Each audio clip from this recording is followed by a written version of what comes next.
Assalamualaikum sahabat jagat hukum. Seseorang tidak bisa menolak dari jeratan hukum dengan alasan dia tidak mengetahui tentang hukum. Karena di Indonesia mengenal istilah fiksi hukum, di mana seseorang dianggap tahu tentang hukum yang berlaku di negeri ini. Nah, kali ini kita kedatangan tamu lagi nih.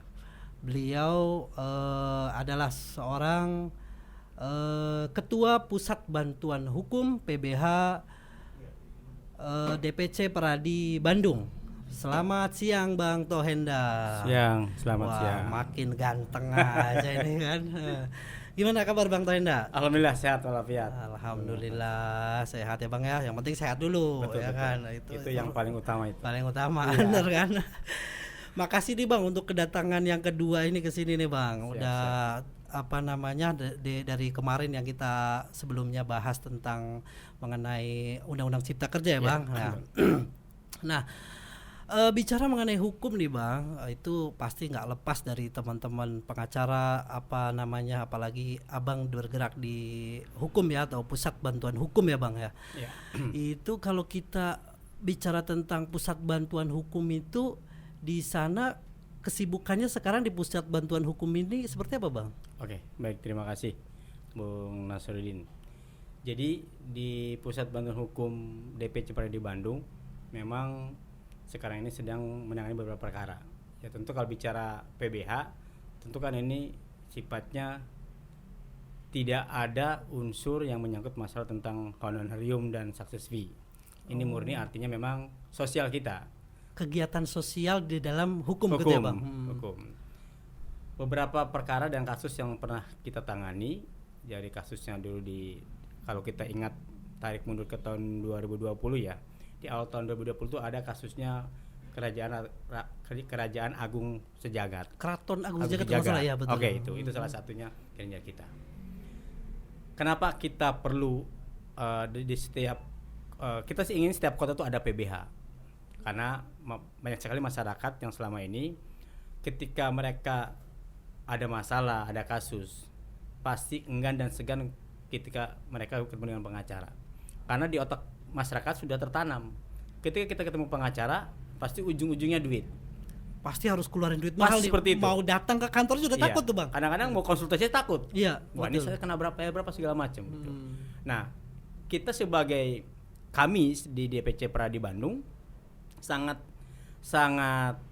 tidak nyaman ketika mulai dibilang kalau ada orang gara-gara dia tidak punya uang soalnya dia tidak mendapat keadilan. Itu kita konsen di situ. Makanya kalau kami sekarang semaksimal mungkin pernah kita buat sebuah di website segala macam, kita pernah kebanjiran yang semua di bulan kemarin ya. Ada 27 kasus semua tentang pinjaman online, pertanahan, artinya tentang pencurian. Memang tidak pernah kita memungut uang sepeser pun. Oh, berarti benar-benar gratis ada tuh Bang? Benar-benar gratis. Malah kita sendiri yang keluar uang. Oh gitu. Kita sendiri yang keluar uang. Artinya kita sama pengurus ketika bicara personal ya sudahlah kita yuk sama-sama. Nah, kalau nggak klien nggak keluar uang nanti Abang pulang marahin sama istri dong. Nah, itu yang masalah. Karena gini, kita berpikir gini, yakin ketika kita mengerjakan suatu hal yang amal dan amanah, insya Allah memberikan dari jalan yang lain. Itu kita pasti seperti itu. Oh iya. Itu yang kita tanamkan di teman-teman di PBH. Makanya ketika kita ada kasus, teman-teman tidak pernah berpikir nanti kita gimana enggak. Pasti Allah kasih jalan. Itu yang selama ini kami rasakan. Seperti itu. Dan itu untuk para masyarakat pencari keadilan, bagaimana sih Bang itu apakah ada prosedur khusus bagaimana kalau mau mencari keadilan dengan cara gratis misalnya gitu? Ada nggak sih Bang itu? Apa tinggal datang aja ke situ konsultasi atau bagaimana Bang? Ya, biasanya kalau pada umumnya memang ada juga yang menerapkan sistem ada surat miskin tidak mampu. Surat Tapi kita tidak mampu gitu ya Bang? di PBH Bandung tidak seperti itu. Biasa ketika ada orang yang meminta tolong, terus kita pelajari dulu kasusnya. Biasa kita melihat orang ini tinggal di mana. Karena biasanya itu mencerminkan, mohon maaf, bukan kita bicara masalah status ekonomi ya. Itu bisa mencerminkan tempat tinggal dengan perkara itu mencerminkan. Kan tidak mungkin juga, mohon maaf, ada orang Pondok Indah, orang Menteng tiba-tiba masuk ke PBH kan nggak mungkin. Iya. Mereka punya rumah itu yang mungkin semeter aja udah 20 juta. Iya betul. Tapi kalau orang yang tinggal di pinggiran kali, di perumahan kumuh, mereka sama, orang butuh keadilan. Betul, Cuma mereka ditakdirkan mungkin sampai ketika mereka berkasus, dia punya keterbatasan dengan masalah ekonomi. Nah, artinya PBH itu ada di situ untuk bagaimana? Untuk kita setidaknya kalaupun memang mereka itu sebagai tersangka ataupun terdakwa, ya kita membela haknya aja. Nah, gitu. Kalau bicara seperti itu berarti gini Bang, untuk di PBH sendiri itu berarti menangani semua kasus Bang? Semua kasus nggak pilih-pilih khusus kasus ini gitu nggak? Tidak. Oh berarti semua kasus semua ditangani kasus sama PBH ya Bang ya? Kita tangani semua kasus. Berarti nggak ada prosedur khusus juga nih Bang untuk datang, pokoknya datang aja ke situ untuk konsultasi atau bagaimana Bang? Kita semudah mungkin memberikan pelayanan kepada masyarakat. Tidak ada harus ini enggak. Datang, bisa konsultasi, oke. Kita langsung turun ke lapangan melihat kasus seperti apa, ya kita jalankan. Seperti itu. Dan untuk di PBH itu kalau kayak gitu berarti rugi dong Bang itu. Gimana itu Bang? Nah, memang kan tidak semua kasus yang masuk ke, karena kan ini pengurus PBH biasanya dia punya lopem. Jadi memang di PBH itu kita nyari amal. Oh. Gimana mereka untuk ladang amal itu di PBH. Di PBH. Gitu, ya, padahal kan banyak juga lawyer kayak Bang Toh ini udah lawyer terkenal kan di mana-mana semua tahu tuh Bang Toh nggak tahu kan. Itu tapi di PBH berarti untuk mencari ladang amalnya dari ilmu yang dimiliki ya gitu ya, betul. Nah, kalau Bang Tohende kan di samping di PBH juga kan di serikat kerja ya Bang. Betul. Ada beberapa teman-teman yang kemarin karena memang kita kemarin podcast tentang mengenai bagaimana hak-hak dari tenaga kerja Bang. Itu banyak yang tanya gini Bang. Kalau tenaga kerja udah dipecat nih misalnya, kan nggak punya duit nih Bang. Betul. Itu mau mencari keadilan nih, mereka ketakutan Bang. Takutnya gimana? Nanti saya udah dipecat nih, kemudian mau buat mencari keadilan harus keluarin duit lagi. Menang belum tentu kan itu. Itu uang gimana Bang? Yang ada bisa habis itu. Iya betul, sudah jatuh ketimpa tangga gitu kan.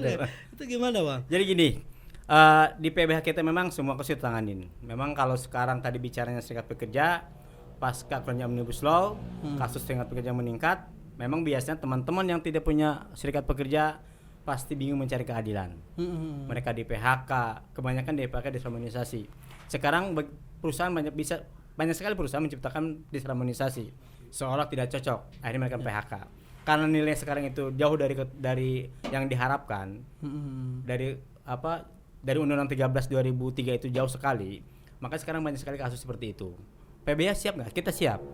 Jadi kalau ada teman-teman yang terkait masalah kasus dia di PHK yang sifatnya masalah tenaga kerjaan, PBH Pradi Bandung siap membantu. Gitu. Dan itu bisa jadi tidak dipungut biaya gitu ya Bang? Tidak dipungut biaya. Tidak dipungut biaya. Intinya tinggal datang aja. Tinggal datang aja. Kalau nanti ada kontaknya bisa hubungin saya langsung. Nah, gitu. Tapi kalau ngomongin gratis ini Bang, ini pengacara loh Bang, ini kan gratis. Itu penanganan perkaranya gimana Bang? Itu jangan-jangan nggak ditangani itu perkara. Apalagi kalau bicara penanganan kasusnya tenaga kerjaan, itu sebenarnya cukup simpel sih. Dari mulai biasanya dia bipartit sudah mereka lakukan kebanyakan. Ketika mulai mediasi, anjuran, terus gugatan, itu penanganan yang simpel yang selama kita lakukan. Jadi kita tidak pernah membeda-bedakan karena ini gratis Rp0 terus penanganannya berbeda, tidak. Oh gitu ya. Tidak seperti itu. Ya kirain udah biarin aja lah gratis kan itu kan. Kita bicara ketika penanganan di Lopem ataupun di PBH tetap sama. Karena memang begitu berita acara hukum acaranya. Seperti itu. Gitu ya Bang. Dan itu memang kalau untuk di PBH itu biasanya itu punya moto apa Bang gitu. Misalnya karena ini kan gratis nih Bang. Pasti ada tujuan yang pengen dicapai dong. Apa Bang itu kira-kira tuh? Kalau kita gini, tujuannya kita setidaknya masyarakat yang selama ini mungkin terdolimi, mungkin masyarakat yang selama ini seolah-olah hukum itu kelihatan mahal, di masyarakat kita bisa mengikis pemimpin itu. Ternyata orang miskin pun bisa mencari keadilan. Dan keadilan harus ditegakkan nih. Harus ditegakkan. Itu seperti itu. Iya. Nah, kalau ngomongin keadilan nih Bang, memang masyarakat kita itu kan banyak nih ya Bang yang memang nggak paham tentang hukum ya, nggak paham tentang hukum. Itu kan apa namanya, sementara kalau kita mau tahu tentang apa namanya, tentang keadilan itu, mendapatkan keadilan itu kan kita nanti apa namanya harus misalnya datang ke PBH nih, konsultasi hukum dan lain-lain. Apa ada upaya dari PBH misalnya sosialisasi atau bagaimana, ada nggak Bang tentang hukum itu? Nah, dulu sebelum terjadinya Covid, dulu di Bekasi itu ada namanya Car Free Day. Kita pernah buat. Jadi Car Free Day itu di acara kita pernah buat tuh sebuah tenda tentang masalah PBH. Ya kita alhamdulillah tuh hal kayak gitu, artinya masyarakat ternyata yang selama ini melihat pengacara itu identik dengan uang dan uang, ketika kita diskusi dengan PBH ya kita tidak pernah dipungut. Artinya kita berusaha mensosialisasikan. Di Bandung ada PBH yang selama ini memang masyarakat sudah merasakan manfaatnya ketika PBH, kita mereka ke PBH, kita tanganin semaksimal mungkin. Artinya adanya PBH itu jadi masyarakat merasa merasakan, oh iya ternyata selama ada ini ada bantuan hukum yang sifatnya gitu, gratis.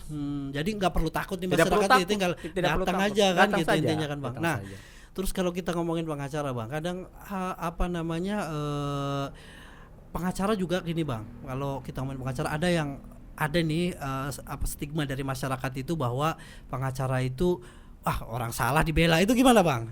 Menurut Bang Korinda itu yang harus diluruskan. Kenapa sih kita membela orang, bukan yang kita bela bukan salah menjadi benar. Contoh gini, dia pembunuh. Ya. Yang kita bela bukan jelas-jelas salah tuh bunuh tuh. Yang kita bela adalah hak dia, hak sebagai tersangka, hak sebagai terdakwa, hak sebagai narapidana. Itu ada hak-haknya masih ya Bang, walaupun dia seorang pembunuh. Ada. Katakanlah dia dihukum mati, kan ada kita melakukan kreasi ke pemerintah. Ada haknya sebagai dia terdakwa. Itu semua kan ada hak, di tingkat ada haknya. Karena kalau mereka yang katakanlah mereka yang di atas, kenapa sih di dalam berita acara itu mereka yang dituntut 5 tahun wajib didampingi oleh penasihat hukum. Ya. Nah, artinya fungsi penasihat hukum itu bukan semata-mata untuk mensalahkan menjadi benar, bukan. Lebih ke bagaimana memberikan motivasi, memberikan arahan. Yang kedua adalah dia harus tahu bahwa kamu punya hak loh. Artinya mengajukan banding segala macam, artinya sesuai dengan berita acara yang berlaku. Mungkin bisa lebih spesifiknya, mungkin kalau walaupun dia seorang pembunuh kan harus tahu dulu alasan dia membunuh karena apa gitu, mungkin gitu ya Bang. Nah, itulah di situ kita bisa mencari celah, setidaknya meringankan. Meringankan ya gitu ya. Dia bunuh karena apa? Saat itu saya mau ditusuk, daripada saya tusuk duluan gitu, mungkin gitu. Contoh begini, ada kasus begini. Orang membunuh dengan keadaan mabuk sama orang yang kebunuh dengan membela diri kan berbeda. Padahal sama-sama membunuh. Tapi kan ada faktor pendukung. Kenapa orang ini membunuh? Katakanlah dia saya membela kok, saya mau dirampok, saya nggak bisa dia bunuh. Oh iya, sama kayak waktu itu ada kasus santri itu kalau nggak salah ya, itu yang membunuh begal ya kalau nggak salah itu Bang ya. Kasus di Bekasi kan pernah terjadi gitu. Di Playover Semarekon itu kasus pembunuhan, itu kan sempat viral. Iya betul. Sampai waktu itu Mahfud MD memang karena dia memang proses hukum sempat turun tangan kan. Waktu itu sampai Kapolres kan sempat menetapkan tersangka kepada si pembunuh. Padahal kasusnya itu dia waktu itu udah membela. Dia mau dirampok, dia membela diri gitu loh. Artinya hal-hal kayak begitu, kita sebagai pengacara pasti ada tahu celahnya lah. Sama aja orang kalau membunuh karena dia kelaparan. Itu kan pasti banyak pertimbangan. Iya, betul. Saya merampok, kenapa ngerampoknya? Katakanlah dengan bukti yang kuat bahwa memang dia tidak makan segala macam keluarganya, dia merampok, terus kita membunuh, itu kan menjadi pasti kita setiap pengacara pasti punya celah-celah itu. Inilah yang menjadi dasar kenapa kita bela gitu loh. Kalau masalah salah jelas salah kok, menghilangkan intinya bukan karena membela orang yang salah nih Bang, tapi membela hak hukumnya gitu. Karena ada hak hukum yang perlu dibela gitu ya intinya Bang. Oh iya. Dan itu berarti di PBH itu kira-kira ada berapa banyak Bang itu anggotanya PBH Bandung itu Bang?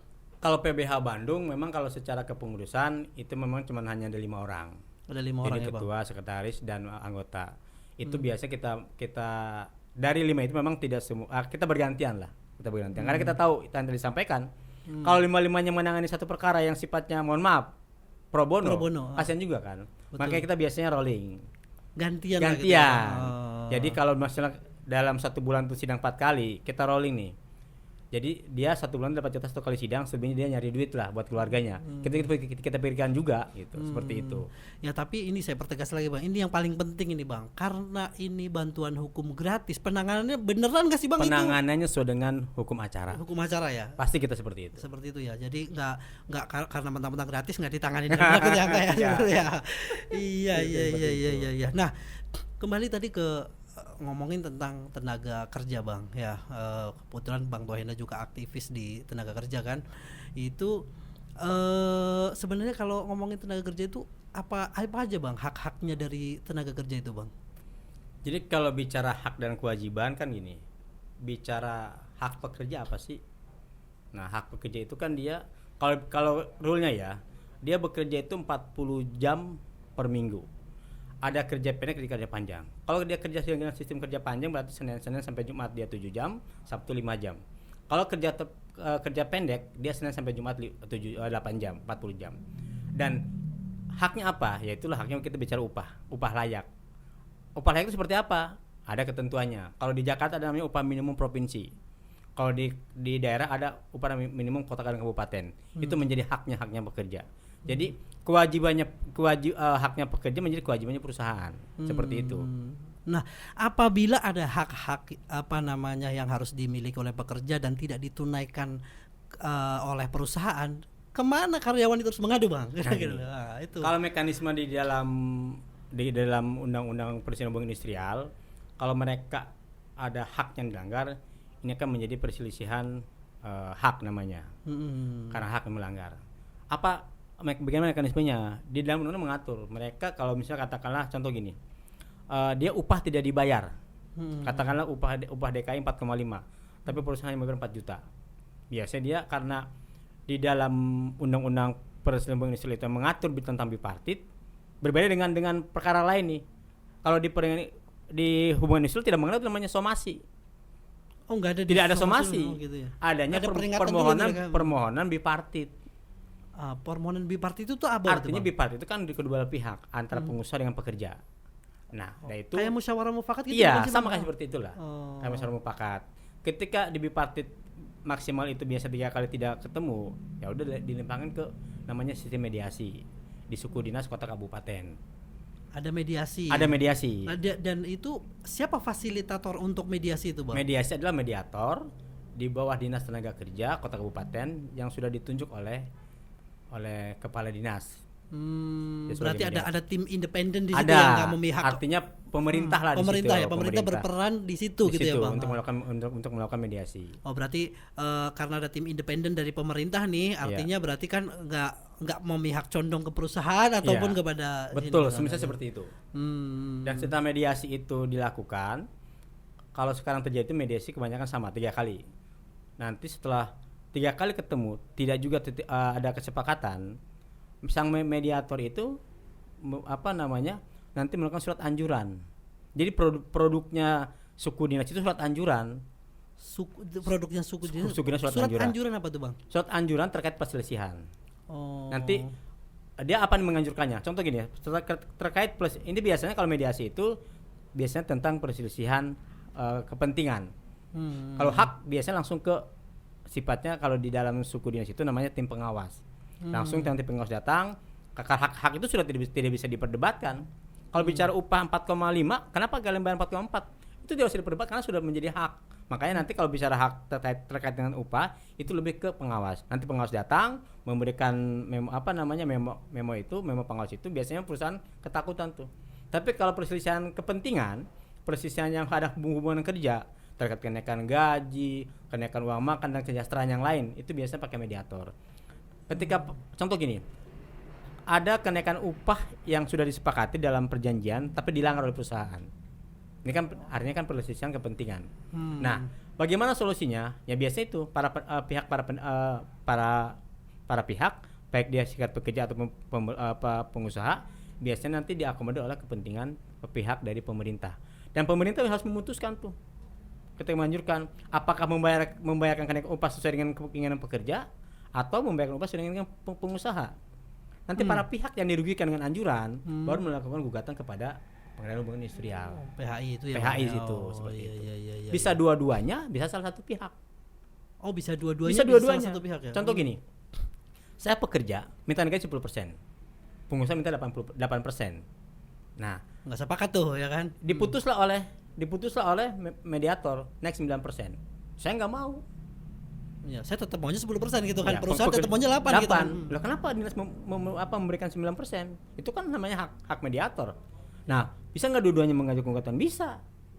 Atau salah satu pihak gitu loh. Seperti itu. Tapi kan kalau itu seringnya ya yang ngajuin gugatan biasanya mungkin dari pekerja ya Bang, karena Biasanya sepakat seperti itu ya itu. kan. Biasanya seperti Kalau itu. perusahaan lu nggak mau ya udah kan gitu, lu Iya. desain aja gitu kan mungkin ya. Ya seperti itu biasanya. Iya. Nah, dan terkait dari haknya karyawan itu kan banyak juga nih Bang nih.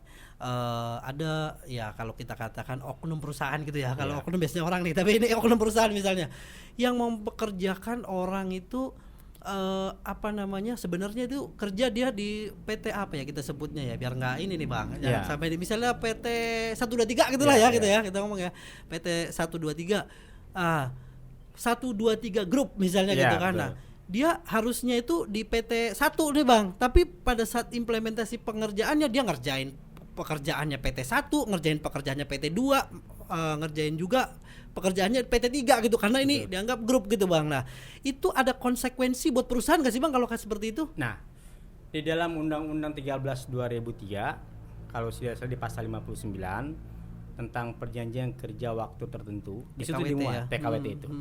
Kita kerja di perusahaan A. Ya sudah, karena kita perusahaan A berarti kita hak dan kewajiban perusahaan A dong. Nah, tadi terkait ada si perusahaan yang memang anak perusahaan. Tiba-tiba kita dipindah dimutasi ke anak perusahaan. Nah, kalau mengacu ke sana semestinya tidak boleh. Nggak boleh ya, Biarpun dia satu grup lah ya. Satu grup ya. Satu grup tidak boleh. Karena disitulah di pasal 58 itu sudah dijelaskan nama alamat perusahaan. Kita katakanlah dulu bekerja di perusahaan A. Kenapa dia di perusahaan B? Artinya kan berbeda badan hukum. Betul. Semestinya kalaupun memang dia mau dimutasi karena kerjanya di PT B, itu tidak boleh. Artinya diselesaikan dulu kewajiban PT A dulu.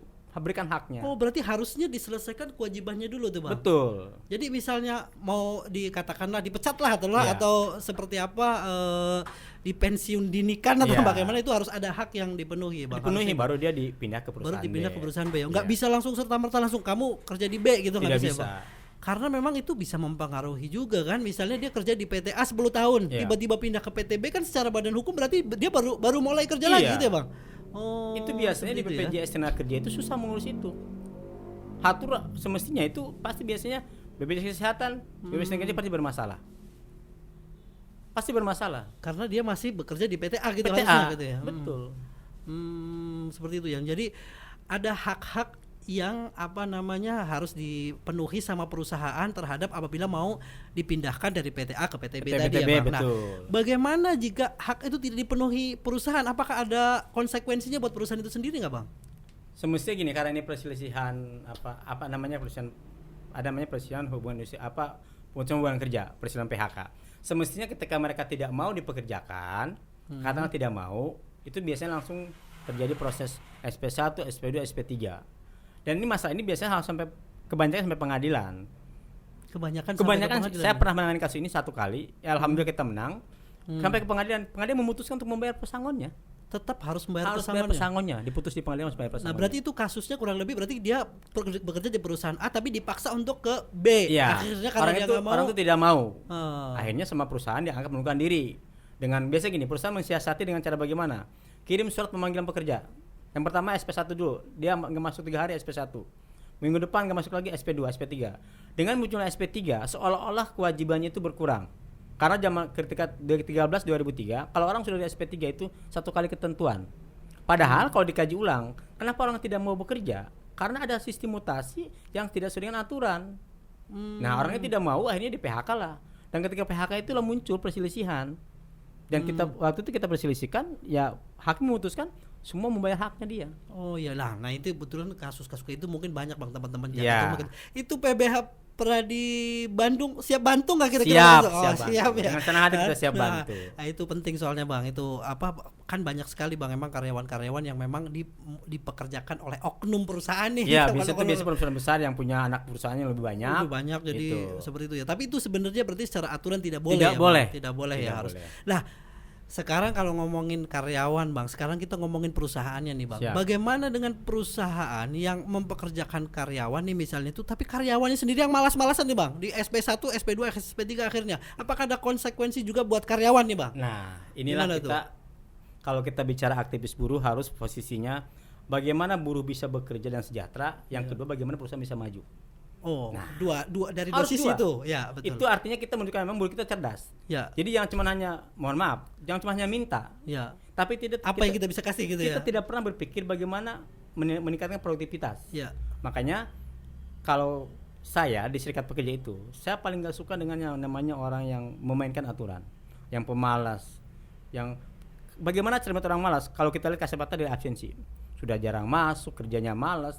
Saya bilang makanya ketika bikin perjanjian kerja bersama, masukkan pasal yang di dalamnya mengatur tentang bagaimana kalau orang terlambat 30 menit dalam sebulan SP1. Setuju. Jadi harus seperti itu, membangun itu. Jangan sampai kita menciptakan mental pekerja yang pemalas. Mau kerjanya malas, upah mau besar. Iya, Itu iya, kita betul. nggak setuju. Nggak setuju juga Makanya ya. saya sering arahkan kalau teman-teman, kalau bikin PKB, buat yang berimbang. Di saat ada 3 pasal kalian meminta, 3 pasal kalian yang seperti membangun. Kalau misal katakan gini, 1 bulan orang tidak masuk 1 kali SP1, itu mendidik. Diimbangi juga ketika mereka rajin dalam 1 bulan beli insentif. Artinya kan Ya, seimbang. Seimbang ya. Nah, betul. artinya kita melatih bagaimana caranya kita mengatur waktu dalam sebulan bagaimana supaya kita masuk terus, disiplin bekerja segala macam. Karena ada reward dari perusahaan. Begitu pun ada punishment ketika mereka dalam 1 bulan mereka sering terlambat, jarang masuk. Hal-hal kayak gitu saya bilang teman-teman jangan biarkan. Iya, Nah, artinya iya, kita iya. tuh dari 2 sisi coba untuk Oh, seperti biar itu. balance gitu Biar ya balance. antara ya intinya kan untuk kemajuan pekerja sendiri juga pengajuan untuk perusahaannya juga Ya, gitu kan, seperti jangan itu. jangan cuma ambil dari satu sisi kan, Yang kurang cuma lebih gitu. minta, tidak pernah menciptakan bagaimana yuk kalian kasih masukan lah. Ini gimana supaya perusahaan itu maju. Gitu ya Bang Seperti ya. itu.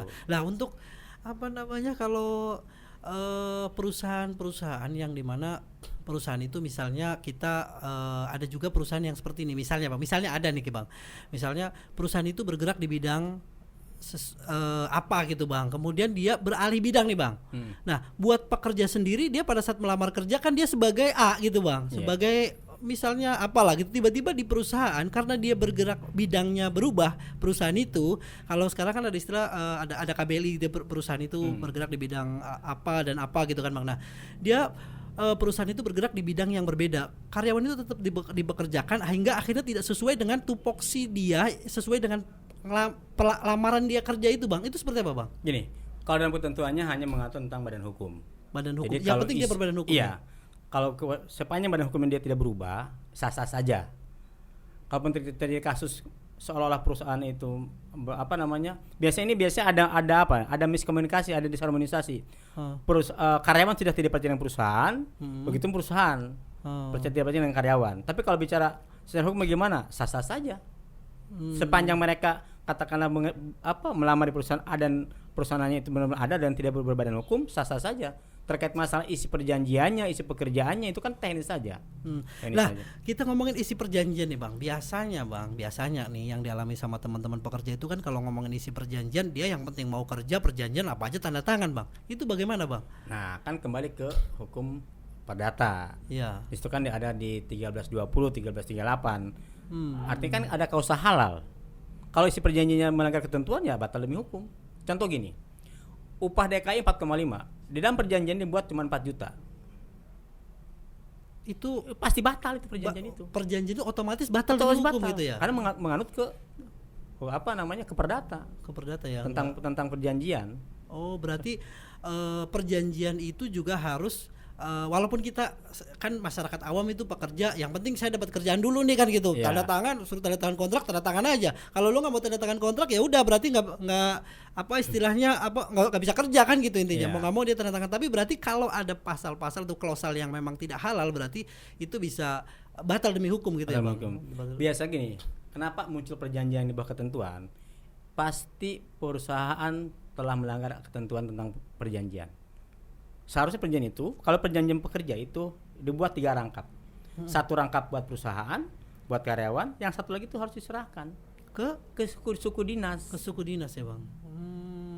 Ketika mereka memperlakukan ketentuan yang di bawah ketentuan, yang di bawah aturan, pasti mereka ini Yang ke suku dinas nggak pernah diberikan. Diberikan. Ada kewajiban itu dalam ada ketentuan itu. Ada pelaporan. Berarti karyawan berhak meminta perjanjian itu ya, Bang? Berhak. Meminta ke perusahaan ya. Nah, apabila perusahaan nggak mau ngasih atau bagaimana, itu melanggar ketentuan berarti, Bang? Jelas melanggar ketentuan. Nah, dengan melanggar ketentuan itu apa ada konsekuensi buat perusahaan itu? Kalau karena sifatnya itu administrasi ya, kalau masalah perjanjian itu memang itu nanti bakal muncul, itu menjadi suatu hal yang bukti ataupun fakta yang nanti ketika terjadi permasalahan itu menjadi bukti nanti dalam mediasi. Oh. Karena pasti dalam mediasi itu mediator bakal menyuruh atau memerintahkan mana perjanjiannya. Oh iya iya. Nah, kalau seperti itu, ini kan Bang Tohenda kan sering nanganin perkara tenaga kerja nih. Kalau misalnya tidak ada perjanjiannya, bagaimana dia membuktikan bahwasanya saya adalah karyawannya dia? Itu bagaimana, Bang?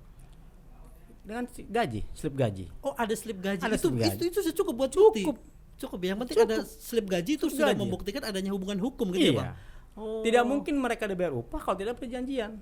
Masa perjanjian itu dibuat atau tidak itu kan mekanisme teknis saja. Misal gini, gajian di apa di bank BCA, kita print out. Oh, setiap bulan mendapat sekian. Kan kelihatan dari mana uang 5 juta ini. Muncullah print out kan. Tiap bulan digaji apa enggak, benar itu ada gaji nih tiap bulan. Otomatis itu menunjukkan bahwa ada perjanjian kerja. Oh, itu cukup, Bang. Berarti seperti itu. Tidak perlu, tidak, walaupun enggak dikasih sama perusahaan nih, kan banyak perusahaan yang enggak mau ngasih, Bang. Iya, cukup dengan membuktikan, coba slip gaji. Kalau enggak emang bukti cash. Kita cari aja. Itu sudah cukup berarti ya. Itulah kalau di dalam tenaga kerja memang paling gampang nyari bukti dari pekerja. Oh, karena itu pun sudah cukup jadi alat bukti ya. Cukup. Ya. Oke, Bang Tohenda, makasih banyak ini, Bang, atas ilmu yang diberikan ini sama teman-teman nih. Mungkin ada pesan-pesan khusus, Bang, ini khususnya Abang sebagai ketua DPC sebagai ketua PBH DPC Pradi Bandung nih, Bang, buat teman-teman pencari keadilan bagaimana, Bang? Coba ada pesan-pesan ya? Oke, baik, bagi masyarakat ataupun teman-teman yang selama ini punya permasalahan tentang hukum, kami dari PBH DPC Pradi Bandung membuka akses. Jadi kalaupun nanti ada hal-hal yang perlu ditanyakan ataupun ada yang mau disikan ataupun perlu bantuan hukum, kami siap membantu. Jadi nanti mungkin akan disampaikan nomor kontak saya ya. Oh, boleh. Wah, nanti di deskripsi nih, Bang. Harus ada tuh. Boleh sampaikan ya? Boleh, silakan. Jadi teman-teman bisa dihubungin di nomor 0813 1906 2205. Wah, itu enak banget nih, mau konsultasi hukum atau apa silakan. Mau bantuan silakan. Silakan ya. Untuk konsultasi mah gratis dong. Dengan senang hati. Wah, ya alhamdulillah teman-teman jagat hukum itu, biar kalau mau konsultasi hukum nih langsung aja ke Bang Tohenda. Beliau adalah ketua ketua PBH DPC Pradi Bandung, dan beliau juga aktivis di pekerja ya, Bang. Apa namanya, Bang? Serikat Pekerja. Oke. Sementara untuk episode kali ini seperti itu untuk episode berikutnya insyaallah kita akan undang lagi Bang Tohenda. Kita harus kupas tuntas tentang tenaga kerja dari permasalahan hukum yang ada di negeri ini tentang tenaga kerja, khususnya untuk para pekerja. Terima kasih. Assalamualaikum warahmatullahi wabarakatuh.